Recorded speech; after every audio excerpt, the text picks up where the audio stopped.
Sunday nights were my favorite magic trick. The whole week, our house was a place of ringing phones and hurried footsteps. But on Sunday, after dinner, it transformed. The living room became a cozy cave, lit only by the flickering colors of the television. That night, the magic was working perfectly. Our whole family was a single, warm lump on the big sofa, the one that smelled like buttery popcorn and my dad's woodsy aftershave. My cousin Emily, who was my best friend, was squished beside me. Her feet were tucked under her like a little bird because her toes were always cold. Mom and Dad were on my other side, my mom's arm a comforting weight across my shoulders. And in the big armchair, the one with the worn-out arms, sat my Uncle Mark.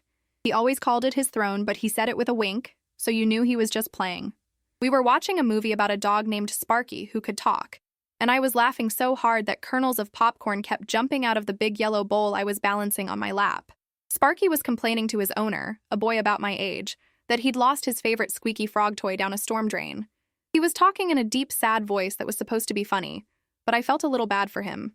The boy in the movie patted Sparky's head and said, "Don't worry, boy. We'll save up and buy you a new one.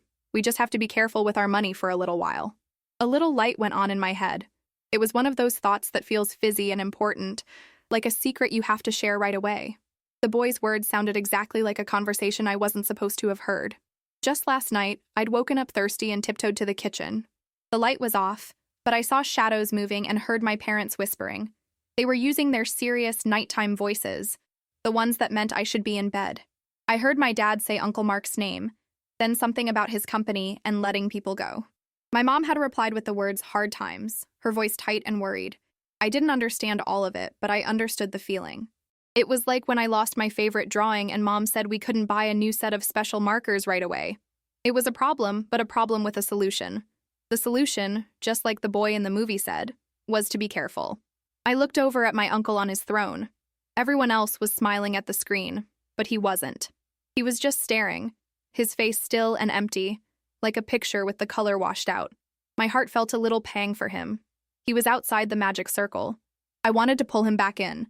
I wanted him to know that we could all be careful together, just like Sparky and his owner. "That's like you, Uncle Mark, right?" I said. My voice sounded too loud in the cozy room, slicing through the movie's happy music. The magic vanished. The room didn't just get quiet. It felt like all the air had been sucked out. Emily's giggling stopped with a little gasp. The comforting weight of my mom's hand on my shoulder turned hard and tense. My dad cleared his throat, a loud, scratchy sound. Suddenly, the only thing you could hear was Sparky the dog, still talking on the screen, but his voice was just noise now. Nobody was listening. Slowly, like he was moving through water, Uncle Mark turned his head. His eyes found me. They weren't his normal eyes, the ones that crinkled up at the corners and always seemed to be sharing a secret joke with me. They were dark and flat, like stones at the bottom of a river. For a long, stretched-out second, he just stared. Then, with a grunt, he pushed himself up from the armchair. He walked right in front of the TV, and his body became a giant shadow that swallowed the talking dog whole. He reached out a hand and pressed the small silver power button. The screen blinked and went black. The music died. The only light left was the dim yellow glow from the lamp in the corner, which made everyone's face look sick and strange. The silence that followed was the biggest, heaviest thing I had ever felt. It pressed down on my ears and made my chest feel tight. I could feel everyone's eyes on me, poking at me like little needles, but I was too scared to look up from the popcorn bowl. A single piece of popcorn fell from the bowl and landed on the rug, and it sounded like a gunshot. Then, his voice cut through the quiet. It wasn't a yell, but it was sharper. "Maybe next time you'll think before you speak." He didn't wait for anyone to say anything. He just turned, his back stiff, and walked out of the living room. A few seconds later, the soft click of the front door closing echoed through the house. I finally dared to look up, but all I saw was the dark, empty screen where the magic used to be. A hot, prickly feeling crawled up my neck and burned in my cheeks. I glanced at my mom. Her lips were a single thin white line, and she was staring at the wall. My dad let out a long, tired breath, a sound that seemed to pull all the last bits of happiness out of the room with it. I didn't understand what I did wrong. My brain kept replaying my words. I was just trying to help. I was just trying to be like the boy in the movie. But all I did was make the movie disappear for everyone. No one moved for a long time after the door clicked. The empty black television screen seemed to be watching us, judging us in the heavy silence. My dad was the first to break the spell. He let out another one of his long, tired sighs and scrubbed his hands over his face. He looked 10 years older than he had when Sparky the dog was on the screen. My mom stood up, and her movements were stiff and jerky, like a wind-up toy. She picked up the big yellow popcorn bowl from my lap without a word. My hands felt cold and empty without it. She marched into the kitchen, and a moment later, I heard the clatter of the bowl being dropped into the sink, a sound that was loud and angry in the quiet house. Then the sound of running water, harsh and loud. "I think it's time for bed, Lily," my dad said softly. His voice was gentle, but there was no fun left in it. Emily, who had been frozen beside me, finally moved. She slid off the couch and looked at her shoes. "I should go home," she whispered. My dad just nodded. The Sunday night movie was supposed to end with him driving Emily home while they both chattered about the best parts. Tonight, he just walked her to the door in silence. I heard them murmur goodbyes, and then the door clicked shut again, leaving just the three of us in the house that no longer felt like a home. When my dad came back, my mom was standing in the doorway to the kitchen, wiping her hands on a dish towel. Her face was set like stone, and she was looking right at me. "Do you understand what you did, Lily?" she asked. Her voice was flat. I shook my head, a hot lump forming in my throat. I was afraid if I tried to speak, I would start crying. And I knew, somehow, that crying would only make it worse. "You don't just say things like that to people," she continued, stepping into the living room. "You embarrassed him. Grown-up problems are not for children to comment on. Your uncle is having a very difficult time, and you made it 100 times worse." Embarrassed. The word hung in the air. I had embarrassed him. I thought about the kids at school who got embarrassed when they tripped in the hallway or got an answer wrong in class. Their faces would get red and everyone would stare. I had done that to Uncle Mark. I had made everyone stare at him, but I didn't mean to. I thought I was connecting, like linking two train cars together. The boy in the movie, my uncle. It made sense in my head. It didn't make sense out loud. "Come on, Helen," my dad said quietly to my mom. "She's 8. She didn't know."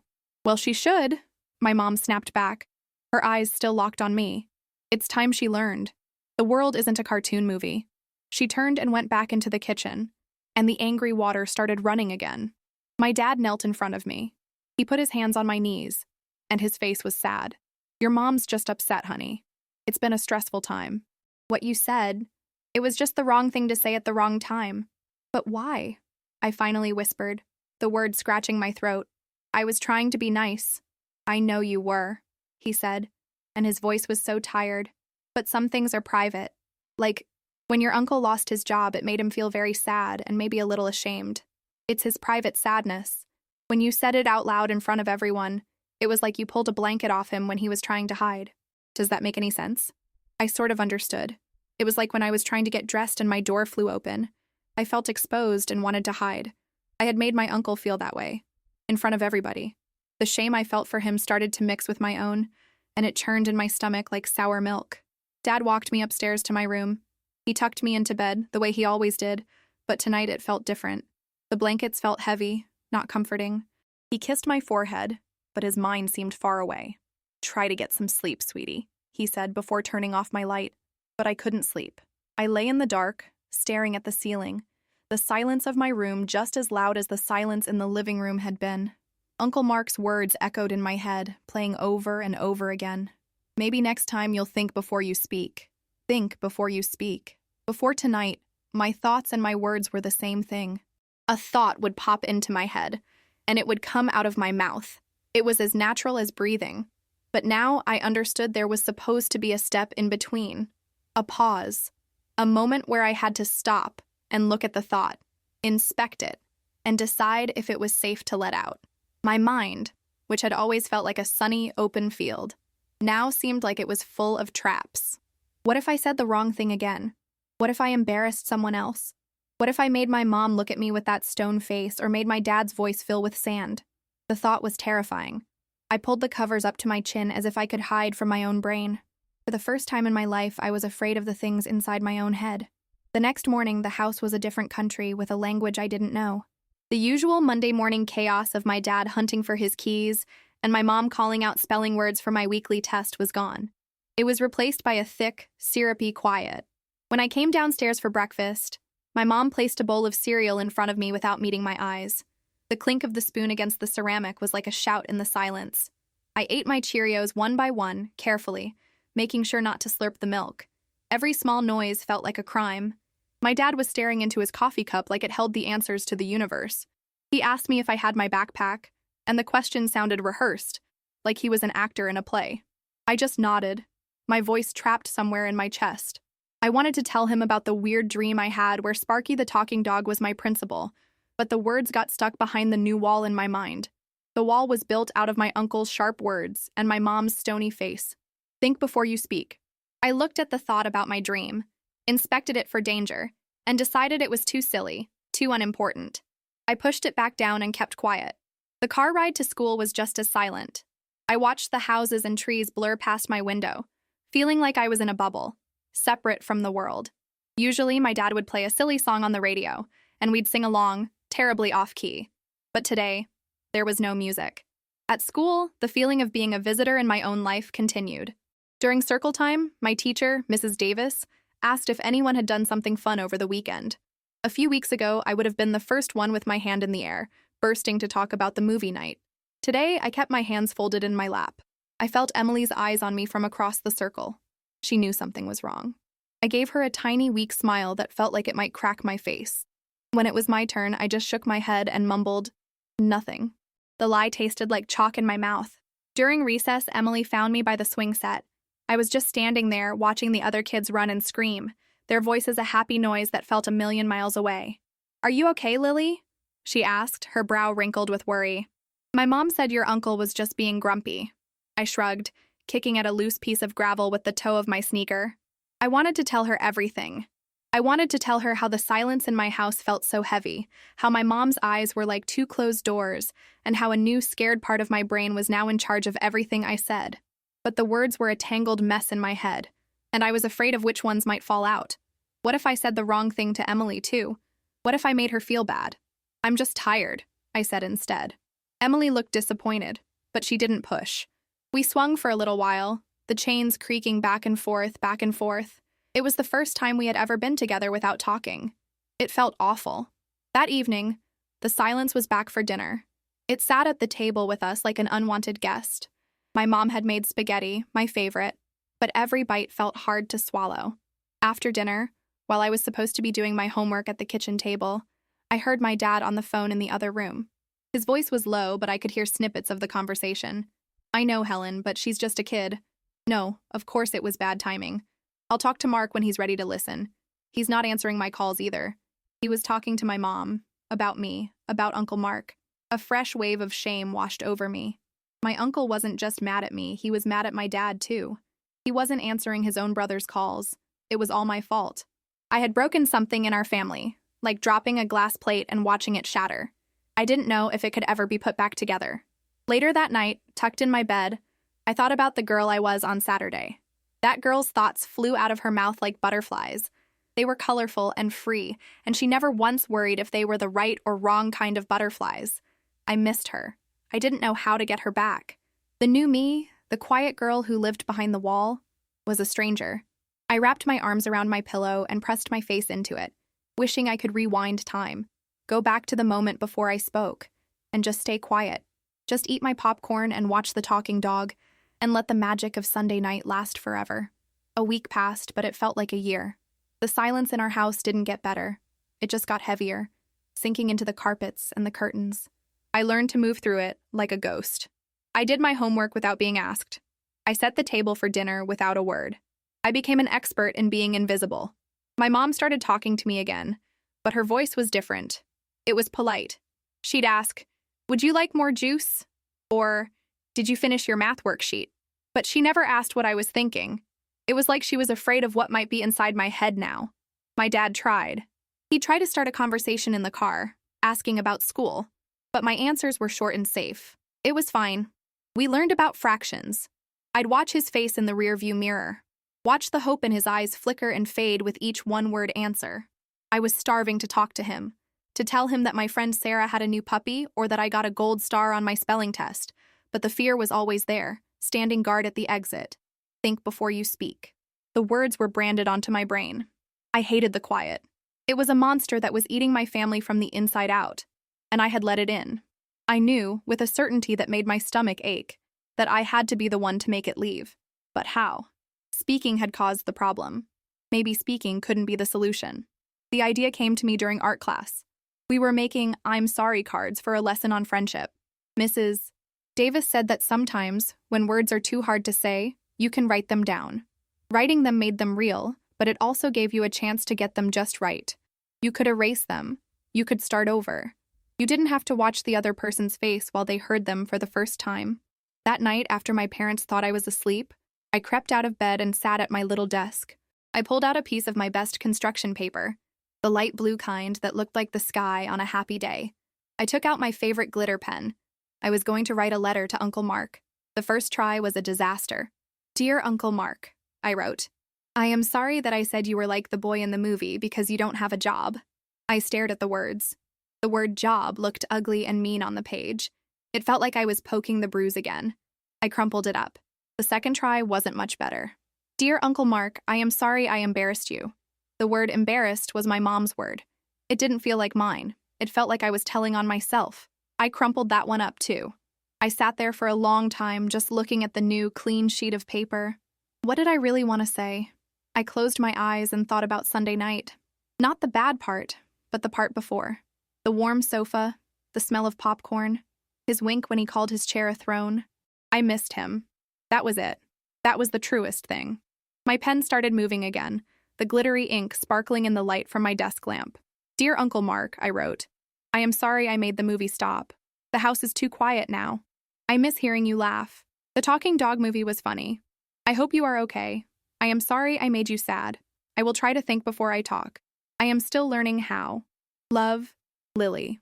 I read it over and over. It wasn't perfect, but it was honest. It was all my own words.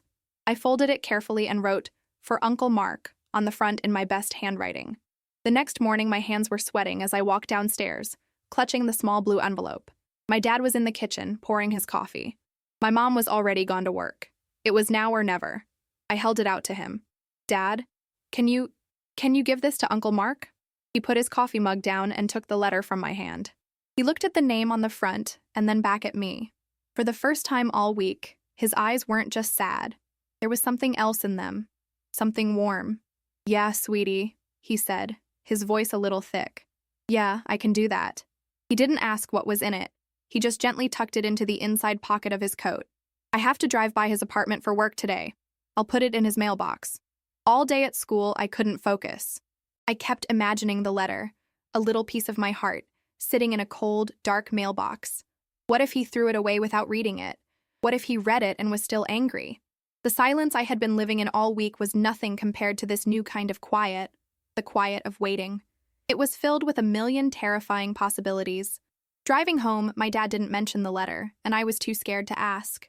That night, when he tucked me in, I held my breath, hoping he would say something, anything. He just kissed my forehead and said, "Sleep well, Lilybug." As he was closing the door, he paused. "It's a good thing you did, Lily," he said softly, his face half hidden in the shadows of the hallway. "No matter what happens, it was a brave and good thing." Then he closed the door, leaving me alone with the buzzing, hopeful, terrified silence. 2 more days passed. 2 entire days where the brave thing I had done felt more and more like a stupid thing. The little blue letter had been a firefly of hope in the darkness, but with every silent hour, its light seemed to flicker and die. The house was still quiet, but now my own quiet was different. It wasn't just fear, it was disappointment. I had tried to build a bridge, and it felt like it had collapsed into the river of silence between our families. My mom's politeness continued, a thin layer of ice over our strained relationship. My dad looked at me with pity, which was almost worse. I had failed. The monster of quiet was still winning. Then, on Wednesday afternoon, the doorbell rang. It was a strange time for visitors. My dad wasn't home from work yet, and my mom and I were in the kitchen. She was quizzing me on multiplication tables, and I was struggling to care. The sound of the chime made us both jump. My mom's brow furrowed. She walked to the front door, and I trailed a few steps behind her, peering around the corner of the hallway. When she opened the door, my heart didn't just drop. It evaporated. It was Uncle Mark. He stood on the welcome mat, not looking in. He just stared at his own shoes. He looked smaller than I remembered, not like the giant who had blocked out the TV screen. His shoulders were slumped, and he held a small, crumpled piece of light blue paper in one hand. My letter. "Mark," my mom breathed, her voice filled with a complicated mix of surprise and caution. "Ellen," he said, his voice raspy. He finally looked up, not at my mom, but past her, down the hallway, until his eyes found mine. They weren't angry anymore. They just looked tired and sad. Can I talk to Lily for a minute?" My mom hesitated, her hand still on the doorknob. She glanced back at me, 100 questions in her eyes. I took a small step forward. She let out a quiet breath and nodded, stepping back to let him in. The three of us stood in the entryway, the air thick with things unsaid. "Why don't you two go in the living room?" my mom said softly, her voice gentler than it had been all week. She retreated into the kitchen, giving us space. Uncle Mark walked slowly to the big armchair, his throne, but he didn't sit in it. He stood next to it, turning my crumpled letter over and over in his hands. I perched on the very edge of the sofa, my back ramrod straight, ready to bolt. He cleared his throat. "I got your letter," he said, looking at the floor.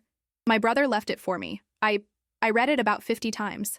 I just nodded, my throat too tight to make a sound. "You said you were sorry you made the movie stop," he said, his voice cracking a little. "But that's not your fault. I did that. I was the one who was wrong, Lily. I was so wrong to do that to you, to everyone." He finally looked at me, and I saw something in his eyes I'd never seen before. Tears. "What you wrote here. I miss hearing you laugh. He stopped and took a shaky breath. "I miss it too. I haven't felt much like laughing lately." He sank down into the armchair, but he didn't look like a king. He just looked like a man who was hurting. "Being a grown-up is hard sometimes," he said, his voice barely a whisper. "Sometimes we get so lost in our own problems, we forget how to be kind. When you said what you said, it wasn't wrong. It was true. And I was so embarrassed by the truth and so scared of it that I acted like a monster. I used my anger to hurt you because I didn't know what else to do with it. And that was not okay. I'm the one who needs to think before I speak. I am so sorry, Lily." A single tear escaped his eye and rolled down his cheek. And just like that, the wall inside my chest, the one I had been hiding behind all week, crumbled into dust. A big, gulping sob escaped me, and I couldn't stop it. In a second, he was out of his chair and kneeling on the floor in front of me, just like my dad had done. Hey, it's okay," he said gently. "It's okay." "I'm sorry," I cried, the words tumbling out now. "I didn't mean to pull your blanket off. I just wanted to help." He pulled me into a hug, and it was a real Uncle Mark hug. It was warm and safe and smelled a little like the outdoors. I cried into his shoulder, washing away all the silence and the fear and the polite, empty words. He just held me, rubbing my back. "I know," he whispered into my hair. "I know. You have a kind heart, Lily. Don't ever let anyone, especially not a grumpy old uncle, make you afraid to use it." After a moment, my mom came in, holding a box of tissues. Her own eyes were red. She came over and put her hand on my shoulder, and this time it was soft and warm again. "I'm sorry too, sweetie," she said, her voice thick with emotion. "I was worried about your uncle and I took it out on you. That wasn't fair. You were being brave, and we're very proud of you." That Sunday, there was magic in the living room again. My dad picked up the Talking Dog movie from the rental store. We all crammed onto the sofa, and Uncle Mark was back on his throne. It was a little different. We were all a little quieter, a little more careful with each other. But it was a good quiet, a thoughtful quiet. Halfway through the movie, during a funny part, I looked over and saw Uncle Mark laughing. And this time, his eyes crinkled up at the corners, just the way they were supposed to. I smiled, a real smile, and leaned my head against my mom's shoulder, finally feeling like I was home. My words had broken the world, but other words, honest words written on a piece of blue paper, had helped put it back together. I learned that thinking before you speak wasn't about being scared. It was about being kind. It wasn't a wall to hide behind, but a bridge to build. And that was a lesson more important than any movie.